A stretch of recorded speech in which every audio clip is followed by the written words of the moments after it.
all of that, and to kind of be the rock for all of the little things that the woman has to go through during the day. Just all the little conversations, all the things that she has to deal with that you're not there. And I think that, it's a really beautiful thing, like yin and yang, like there's beautiful parts of men that complement women, and there's parts of women that complement men. And the best thing is there's things that women can do that men cannot, and there's things that men can do that women cannot. And I think that the issue is we try and figure out like who's better, who's more powerful, who can, who gets to say what happens. And I think that the issue that's really dividing, and the beauty comes when you kind of bring those skills together. I agree. That's wonderfully said, Molly. That was beautiful, Molly. Let me switch to something really quick. We do have 2 chats we have to read, then we'll come back to this topic. We have Doc here. M. Scott Peck defined love as the act of promoting one's spiritual growth. The emotion of love is experienced when we act accordingly. Most of this panel confuses love with eros. Sad. Hey, Doc, thank you so much, man. Appreciate your support. Thank you. Good to see you back in the chat. We have Charlie Kirk fan. May I ask the panel, do you think the long-term benefits of commitment and monogamy outweigh the short-term dopamine hits that come with less committed, less loyal, damaging relationships / hookups? We can go around the panel really quick on that. Starting with you, go ahead. Could you explain a little bit more? Give me a little bit more. So can I tell them about dopamine? Sure. Dopamine is super good. So dopamine is called a neurotransmitter. It goes super fast, like 1,000,000 miles an hour. Not that fast, but like almost. Yeah, there you go. It is the reward molecule. So dopamine comes out when you have certain things. A rewarding, it's forward-looking, right? So you actually don't get a dopamine release when you hit the climax. That's serotonin or oxytocin. It is in anticipation. So you're hungry, you're going for a good meal, or you're going to the next porn video, or whatever it might be. So the dopamine hits are addictive. So whatever gives you dopamine, you want more of. And your brain is really dopamine dumb, so it doesn't know when it's had too much. But we've learned in the dopamine science, I'm sorry to monopolize on this, but go ahead. There's a great book by a woman by the name of Dr. Anna Lemke, who did the best book on dopamine. It's called Dopamine Nation, is that for every interval you go up of dopamine, you must go down.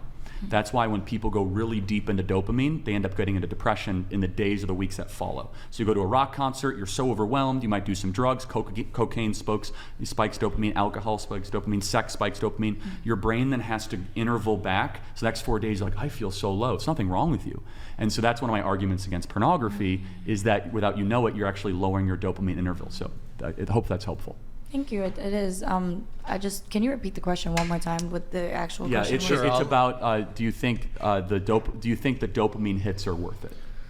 The long-term benefits of commitment and monogamy, do they outweigh the short-term dopamine hits that come with less committed, less loyal, damaging relationships / hookups? For example, it might be very exciting if you're, jumping from one casual hookup to the next, but does that excitement outweigh the long-term benefits of commitment, long-term relationships, monogamy, etc.? For me personally, I value, I want a long-term commitment. I want a loyal relationship, and I don't really do the hookup culture. I only have sex with whoever I'm with, whoever I'm dating. I feel like everybody's entitled to their own opinion as well too, but for me personally, I feel like it's not worth it, and I rather how do I put this into words? I'm sorry, I'm struggling with my thoughts a little bit, but that's my opinion on it. Me personally, I enjoy that stability, but those are my personal preferences that I'm not really interested in imposing upon other people. So I think it really comes down to if hookups are the thing that make you happy or whatever, I don't see anything wrong with going that way. I think I'm confused with the question. Okay. That was me too. Pixie, what I about was you? a little confused. Yeah, I'm not into hookup culture, so. Okay. I also am not into hookup culture, but I personally think that, to each their own, if that's, again, what makes you happy.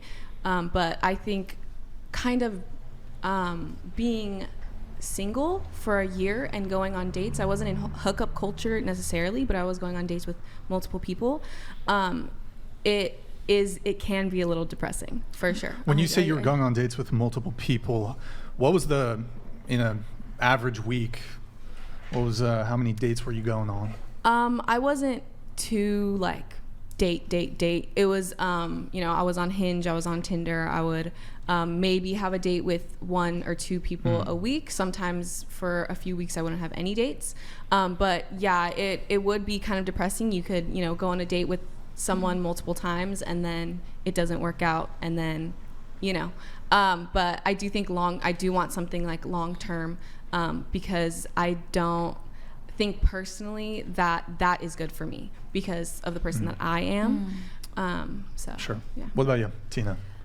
Long-term commitment kind of feels like prison to me. All right. So I'm just chilling, doing what I want to do. I'm not a big fan of hookup culture, but obviously I do it for filming, so that kind of gives me what I need. But then I'm chilling. Nick Schmexi donated $200. Oh.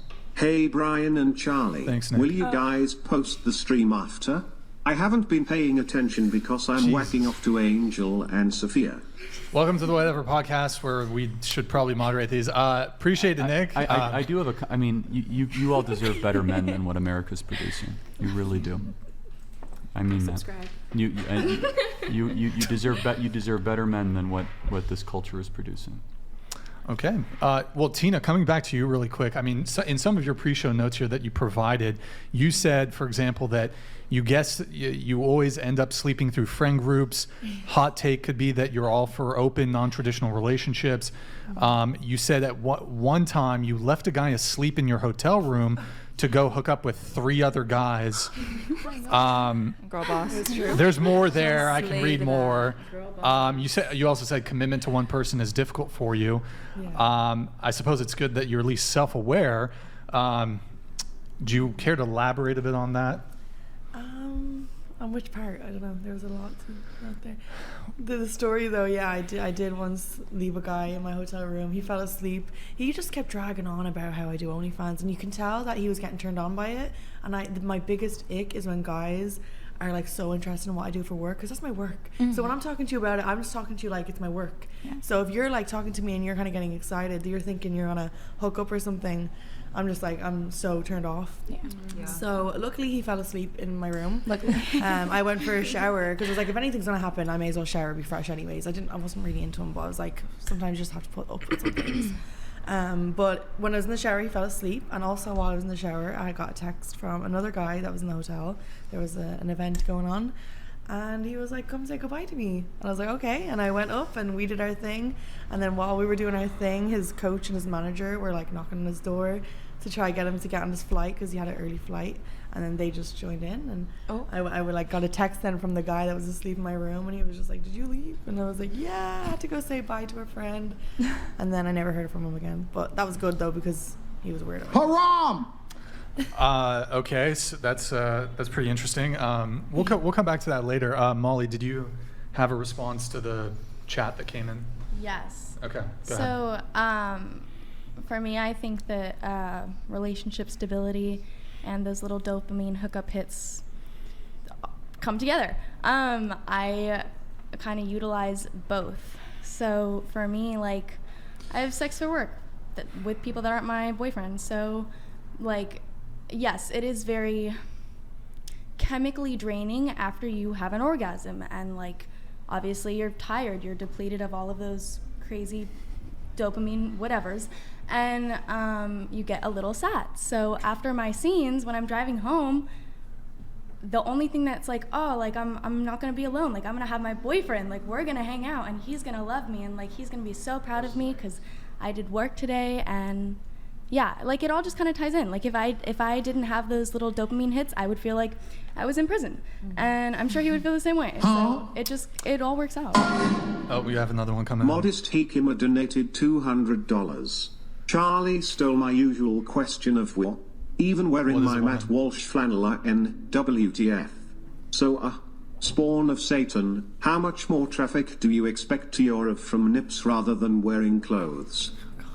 All right, they're spicy tonight, eh? Modest Hikima, thank you, appreciate it. About 3% more traffic. About 3.5% more traffic is what Molly's expecting. Yeah. Charlie, it sounded like you were about to come in on something. Do you have something quick on that? No, just Look, dopamine is a very serious chemical. If you mismanage it, it could lead a lot of people to self-harm and to depression. And so, but there are ways to healthily manage dopamine, and it is ways such as fulfilling work, purpose, relationships, a spiritual life, eating healthy, intermittent fasting, cold water exposure,